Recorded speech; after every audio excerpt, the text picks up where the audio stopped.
और चलिए अब बात बड़ी खबर की करेंगे। ईस्टर्न पेरिफेरल हाईवे पर युवती की लाश मिलने का मामला सामने आया है। ग्रेटर नोएडा के डीसीपी अभिषेक वर्मा का बयान, हादसे में युवती की मौत की आशंका। हादसे के आसपास ट्रक के टायरों के निशान हैं। महिला की शिनाख्त करने की कोशिश की जा रही है, ये डीसीपी का कहना है। आपको बता दें, पेरिफेरल एक्सप्रेसवे पर हाईवे पर युवती की लाश मिली है। सर कुचला हुआ मिला है, लेकिन सवाल कई सारे हैं क्योंकि आसपास के लोगों से जब बात की गई है तो उनका कहना है कि उनके एरिया की ये युवती नहीं है। ग्रेटर नोएडा के डीसीपी अभिषेक वर्मा का इसको लेकर बयान सामने आया है। हादसे में युवती की मौत की आशंका जाहिर की गई है। हादसे के आसपास ट्रक के टायरों के निशान भी पाए गए हैं। शव को बहरहाल पोस्टमार्टम के लिए भेज दिया गया है। पूरे मामले की तफ्तीश अब पुलिस हर एंगल से कर रही है। आज सवेरे लगभग 7 बजे के आसपास थाना दादरी पुलिस को एक महिला के शव की सूचना ईस्टर्न पेरिफेरल एक्सप्रेसवे पे प्राप्त हुई। महिला के शव की सूचना प्राप्त होने के उपरांत सभी उच्च अधिकारीगण सब थाना पुलिस मौके पे पहुंची। मौके पर पाया गया कि महिला के हाथ, पैर और सिर में चोट के निशान हैं। मौके से एक बड़े वाहन जैसे कि ट्रक के भी टायर के निशान मिले हैं। प्रथम दृष्टया ऐसा हो रहा है कि किसी बड़े वाहन से इस महिला की टक्कर हो गई है। महिला की आइडेंटिटी स्टैब्लिश करने की कार्रवाई पुलिस द्वारा की जा रही है एवं सभी बिंदुओं को दृष्टिगत रखते हुए पुलिस द्वारा आवश्यक वैधानिक कार्रवाई की जाएगी। आगे बढ़ते हैं। गाजियाबाद में 2 गाड़ियों की टक्कर के बाद विवाद हो गया। टक्कर लगने के बाद दोनों पक्षों में जोरदार मारपीट की खबर है। बीच बचाव करने आई पुलिस की गाड़ी का शीशा भी टूट गया। थाना नंदग्राम क्षेत्र के राजनगर एक्सटेंशन का ये पूरा मामला बताया जा रहा है। बड़ी खबर आपको बता दें, गाजियाबाद में 2 गाड़ियों की टक्कर के बाद विवाद हुआ है। टक्कर लगने के बाद दोनों पक्षों में जमकर मारपीट हुई है। बीच बचाव करने के लिए पुलिस की गाड़ी का शीशा भी टूट गया है। थाना नंदग्राम क्षेत्र का ये पूरा मामला है। देखिए, जो मौके से तस्वीरें सामने आई हैं वो तस्वीरें भी हम आपको दिखा रहे हैं। 2 पक्षों में आपस में विवाद हुआ। किस बात को लेकर ये विवाद हुआ है ये अभी तक साफ नहीं हो पाया है, लेकिन इस हाथापाई में और बातचीत में पुलिस की गाड़ी का शीशा भी टूटा है, ये जानकारी मिल रही है। 2 गाड़ियों के बीच टक्कर की खबर सामने आई है। 2 तस्वीरें हम आपको दिखा रहे हैं। पहले तो आप गाड़ियों की स्थिति पहली तस्वीर में देख पाएंगे और दूसरी तस्वीर मौके से जो तस्वीरें आई हैं उसकी है। किस तरीके से वहां पर टक्कर लगने के बाद पक्ष आपस में भिड़े हैं वो इन तस्वीरों में साफ देखा जा सकता है।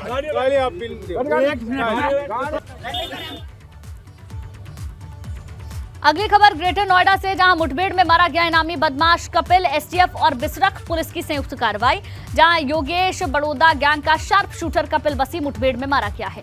एनकाउंटर के दौरान 2 सिपाही भी घायल हुए हैं। 1 लाख का इनामी बदमाश था कपिल बसी। बड़ी जानकारी आपको दे दें ग्रेटर नोएडा से, जहां मुठभेड़ में इनामी बदमाश कपिल मारा गया है। एसटीएफ और बिसरख पुलिस की संयुक्त कार्रवाई, जहां योगेश बड़ौदा गैंग का शार्प शूटर कपिल बसी मुठभेड़ में मारा गया। आपको बता दें, 1 लाख का इनाम इस पर पहले से घोषित था। कई सारी धाराओं में मुकदमे दर्ज थे। पुलिस को लगातार तलाश थी और कपिल लगातार फरार बताया जा रहा था। ये बड़ी कामयाबी, जहां मुठभेड़ में एनकाउंटर में कपिल मारा गया है।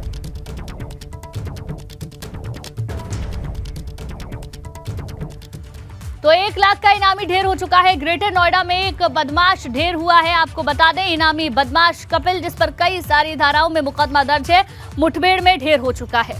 एसटीएफ ने कपिल को मार गिराया है। कुख्यात अपराधी है। 24 से ज्यादा केस इसके ऊपर दर्ज है। हत्या की कोशिश, लूट जैसे कई मामले हैं। 2022 में बागपत में हुए दोहरे हत्याकांड में भी कपिल ही आरोपी था। बागपत के बसी गांव का रहने वाला था कपिल। योगेश बड़ौदा गैंग का शार्प शूटर है कपिल।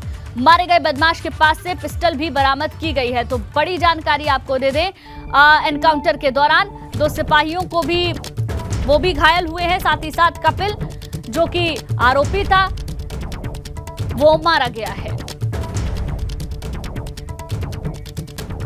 चलिए आगे बढ़ते हैं। लखनऊ से अगली खबर, जहां कोविड को लेकर टीम 9 की बैठक। सीएम योगी आदित्यनाथ कुछ ही देर बाद बैठक करेंगे। सुबह 10:30 बजे से बैठक की शुरुआत होनी है। कोविड से बचाव को लेकर चर्चा हो सकती है। तो ये बड़ी जानकारी आपको दे दें, कोविड को लेकर टीम 9 की बैठक होनी है। योगी आदित्यनाथ बैठक करेंगे। सुबह 10:30 बजे से बैठक की शुरुआत होगी। कोविड से बचाव को लेकर इस बैठक में चर्चा हो सकती है। इससे पहले भी टीम 9 के साथ योगी आदित्यनाथ बैठक कर चुके हैं और एक बार फिर से कोरोना के खतरे को देखते हुए टीम 9 के साथ बैठक लेने वाले हैं। कुछ ही देर में लोक भवन में ये बैठक शुरू होगी।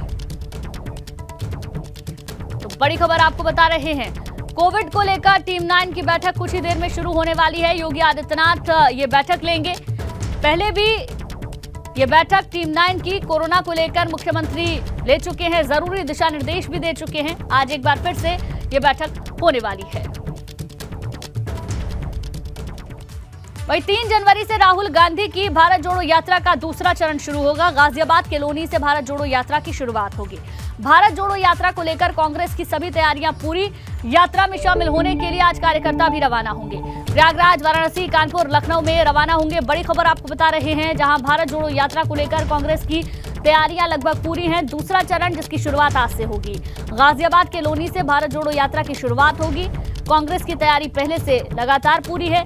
यात्रा में कांग्रेस के कार्यकर्ता भी रवाना होंगे। प्रयागराज, वाराणसी, कानपुर और लखनऊ से कार्यकर्ता रवाना होंगे। तो कांग्रेस की भारत जोड़ो यात्रा जो कि पूरे देश भर में निकाली जा रही है और आगे बढ़ते हुए जिसका दूसरा चरण आज गाजियाबाद से शुरू होगी, जिसमें कि तमाम कार्यकर्ता और नेता राहुल गांधी के साथ जुट रहे हैं। राहुल का यूपी प्लान क्या है, ये भी जरा आपको समझाते हैं। भारत जोड़ो यात्रा की कल यूपी में एंट्री, गाजियाबाद के लोनी इलाके से एंट्री होनी है। राहुल की भारत जोड़ो यात्रा की तैयारियां पूरी कर ली गई हैं। उत्तर प्रदेश में जब यात्रा निकलेगी तो इसके मायने बहुत खास होंगे, क्योंकि कहा जाता है दिल्ली का रास्ता यूपी से होकर जाता है। यूपी के 3 जिलों से गुजरेगी भारत जोड़ो यात्रा। गाजियाबाद, बागपत और शामली से होकर ये यात्रा गुजरेगी। यूपी में 130 किलोमीटर की दूरी ये यात्रा तय करेगी। कई जिलों के कांग्रेस कार्यकर्ता भी शामिल होंगे। वाराणसी, प्रयागराज के कार्यकर्ता भी शामिल होंगे। कानपुर और लखनऊ के कार्यकर्ता भी शामिल होंगे। तो राहुल का यूपी प्लान पूरी तरीके से तैयार है और कल यात्रा आगे की तरफ बढ़ेगी। गाजियाबाद के लोनी से बड़ी संख्या में कार्यकर्ता राहुल के साथ में जुटेंगे। मेरठ से हमारे संवाददाता सनुज हमारे साथ लाइव जुड़ गए हैं, उनसे अपडेट देंगे। सनुज, उत्तर प्रदेश में जब ये यात्रा पहुंचेगी तो जाहिर सी बात है अपने आप को मजबूत करने की कोशिश कांग्रेस पार्टी यूपी में भी करेगी और बड़ी संख्या में कार्यकर्ता भी जुटेंगे। क्या अपडेट है? देखिए, कहते हैं ना कि दिल्ली का रास्ता यूपी से होकर गुजरता है और जिस तरीके से कांग्रेस की ये भारत जोड़ो यात्रा निकल रही है, राहुल गांधी का जो इस यात्रा का दूसरा पड़ाव है वो कल से शुरू होने जा रहा है और 3 दिन तक ये यूपी में रहेगी। अगर कल की मैं बात कर लेता हूँ कि कल सुबह लोनी बॉर्डर से ये शुरू होगी और लोनी तिराहा होते हुए उसके बाद कल शाम को ही ये बागपत के मवी कला में पहुंच जाएगी और मवी कला में रात्रि विश्राम राहुल गांधी करेंगे। वहां पर एक होटल में व्यवस्था की गई है। हालांकि राहुल गांधी उस होटल में नहीं रुकेंगे। जो इस भारत जोड़ो यात्रा के साथ कुछ कंटेनर चल रहे हैं तो राहुल गांधी उसी में रुकेंगे। इसी के साथ ही मवी कला में 30 बीघे का एक बड़ा जो जगह है वो ली गई है और वहां पर जो हजारों की संख्या में कार्यकर्ता हैं, लखनऊ, कानपुर, बनारस और भी पश्चिम उत्तर प्रदेश के तमाम जिलों से वहां पर आएंगे, वो वहां पर रुकेंगे। और उसके बाद 4 तारीख को सुबह 6 बजे राहुल गांधी मवी कला से अपनी इस यात्रा का शुभारंभ करेंगे और यात्रा यहां से, चूंकि जब बागपत पहुंच जाएगी तो यहां से मवी कला से होते हुए फिर वो सीधी आपका बागपत पहुंचेगी। बागपत से सिसाना और सिसाना के बाद एक गुफा वाला मंदिर पड़ता है, उसके पास एक बड़ा कार्यक्रम राहुल गांधी का रखा गया है। वहां पर वो लोगों से बातचीत करेंगे, मुलाकात करेंगे और सुबह 6 बजे चलने के बाद करीब 10:30 बजे तक करीब ये 14 किलोमीटर का सफर पड़ेगा। उसके बाद वो सीधे गुफा वाला मंदिर के पास रुकेंगे। उसके बाद 3-4 घंटे वहां पर कार्यकर्ताओं से रूबरू होंगे, कार्यकर्ताओं से मुलाकात करेंगे, तमाम चीज़ों पर मंथन होगा और उसके बाद वहां से ये यात्रा आगे चलते हुए सीधा सरूरपुर पहुंचेगी और बड़ौत का जो छपरौली चुंगी है, छपरौली चुंगी पहुंचेगी और उसके बाद वहां से सीधे जो राहुल गांधी है वो राहुल गांधी सीधे आगे आपके एलम शामली पहुंच जाएंगे। यानी 3 तारीख को जब वो बागपत पहुंचेंगे, 4 को पूरा उनका जो कार्यक्रम है वो बागपत में रहेगा और 4 की शाम को ही वो शामली पहुंच जाएंगे और शामली के एलम पहुंचने के बाद सनुज आपने बताया और कितनी महत्वपूर्ण ये यात्रा रहने वाली है ये भी बताया। बहुत बहुत शुक्रिया पूरी जानकारी के लिए आपका। और एक बार फिर से उसी बड़ी खबर का रुख करेंगे जहां पर कई सारे सवाल अब खड़े हो चुके हैं, क्योंकि ईस्टर्न पेरिफेरल हाईवे पर एक युवती की लाश मिली है जिसके बाद से सनसनी फैली हुई है। ग्रेटर नोएडा के डीसीपी अभिषेक वर्मा का बयान भी इस पर सामने आया है। हादसे में युवती की मौत की आशंका जाहिर की जा रही है। हादसे के आसपास ट्रक के टायरों के निशान भी मिले हैं। महिला की शिनाख्त करने की कोशिश की जा रही है। अब सवाल कई सारे हैं, इस युवती की हत्या की गई है या फिर ये कोई एक्सीडेंटल केस है, क्योंकि जो डीसीपी का कहना है कि आसपास ट्रक के निशान है तो संभवतः हो सकता है कि कोई एक्सीडेंट हुआ हो। लेकिन अगर एक्सीडेंट हुआ तो क्या ये युवती अकेली थी या फिर क्या पूरा सिनारियो रहा होगा, ये कई सारे सवाल खड़े होते हैं। बहरहाल पोस्टमार्टम के लिए भेज दिया गया है, उसके बाद ही तस्वीर पूरी तरीके से साफ हो पाएगी। रविंद्र जैन हमारे संवाददाता ज़्यादा जानकारी के साथ लाइव जुड़ गए हैं, उनसे पूरा अपडेट लेंगे। रविंद्र, आप मौके पर ही मौजूद नजर आ रहे हैं, आपके पीछे मैं हाईवे देख पा रही हूँ। जरा बताएं कैसे ये घटना घटी होगी, कहां पर युवती मिली है और कहां टायरों के निशान है, क्या पूरी जानकारी आप मौके से दे पाएंगे?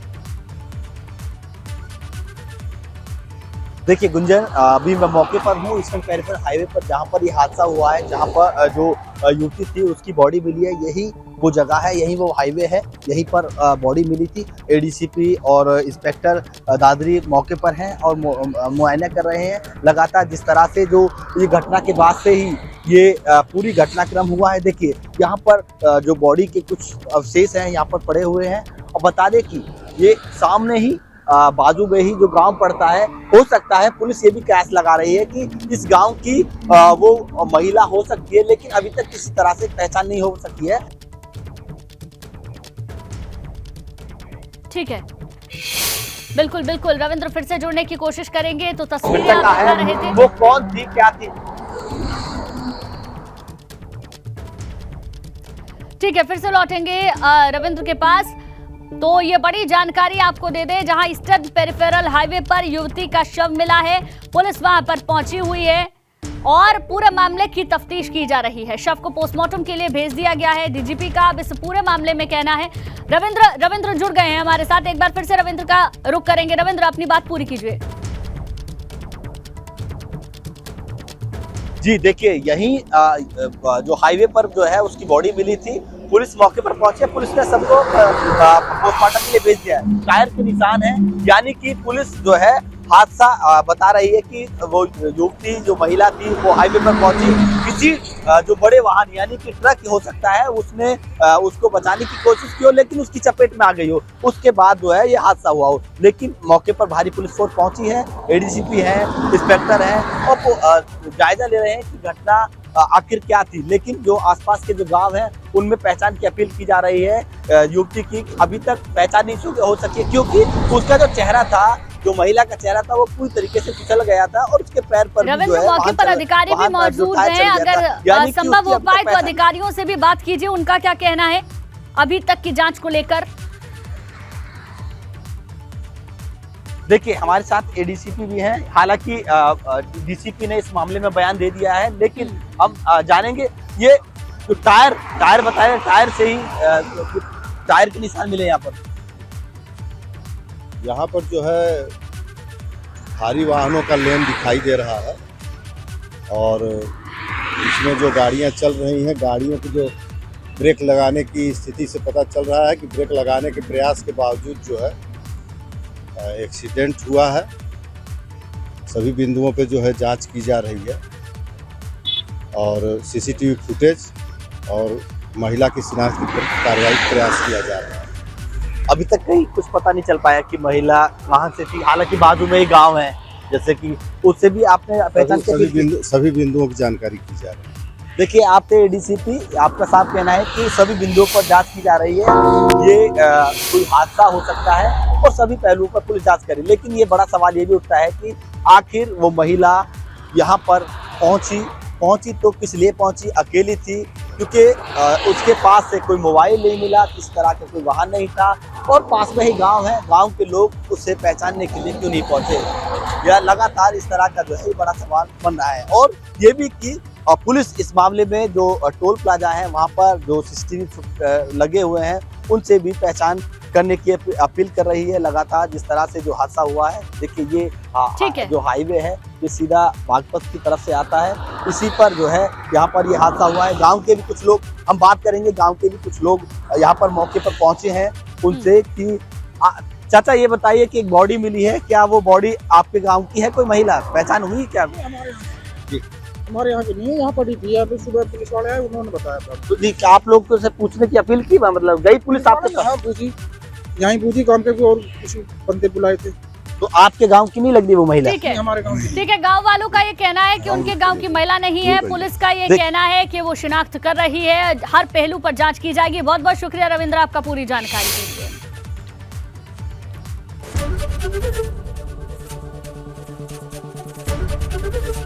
एबीपी गंगा, खबर आपकी, जुबान आपकी।